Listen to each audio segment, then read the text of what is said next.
Hey guys, welcome to Mike It Yourself and today's Review Wednesday.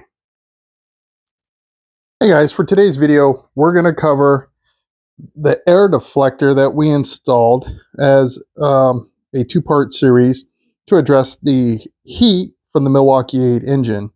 So I've been able to put a couple of miles on this thing, a couple of trips to really get a good feel. It's starting to cool down now here in California, so the temperature is not as hot. But I was able to get enough runs in to really get a good feel for whether or not this thing was going to do what I was hoping it would do. So if you recall, if you've seen the video, I installed the air deflector on the right-hand side of the bike. On the left-hand side, I did not, and that was intentional. So the theory on this is as air comes in, it comes along the streamline of the bike, gets caught up in this air deflector, and this air deflector is going to help push some of that air around the rear cylinder.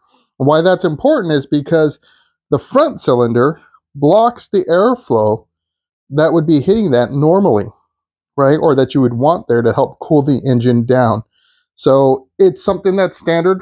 You know, my Evo isn't air cooled or isn't, well, liquid cooled or anything like that too. So it's kind of been the long-standing way of, cooling bikes is just with air, at least for Harley Davidson. So as I mentioned, on the left side here, there is no deflector, and I have it. I just don't put it on because what I don't want it to do, or from what I understand it will do, is that air, if you have both on, it'll just kind of, tornado up in here, and it's not escaping. It's not giving it a route, a place to go.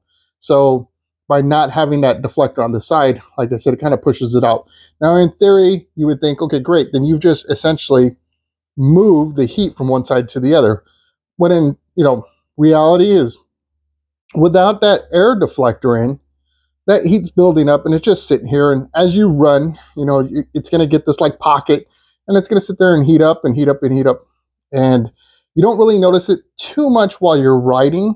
But it was kind of like when you get to a stop, like you're coming off the highway and you're going to make a left-hand turn or whatever, you kind of feel that heat radiating up.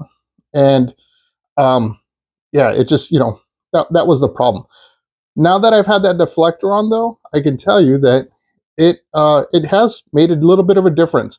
And I told y'all that, I wasn't going to do kind of a temperature gauge thing because the reality is even if it said it dropped at 5 degrees, 10 degrees, even if it said it dropped at 100 degrees, unless you feel it, it doesn't matter, right? And that was the difference I wanted to point out in this was whether or not making that change would make a difference for me and the heat. And I can tell you that as I sit on the bike, I do not feel that heat kind of coming up as much.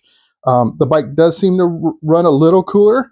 And so what I think I'm going to do now at this point is just kind of track how cool my bike runs normally, right? And that's something I'm just going to do. It's not going to be a video or anything like that, but it's something I want to track just to kind of compare or better understand how well the bike is running.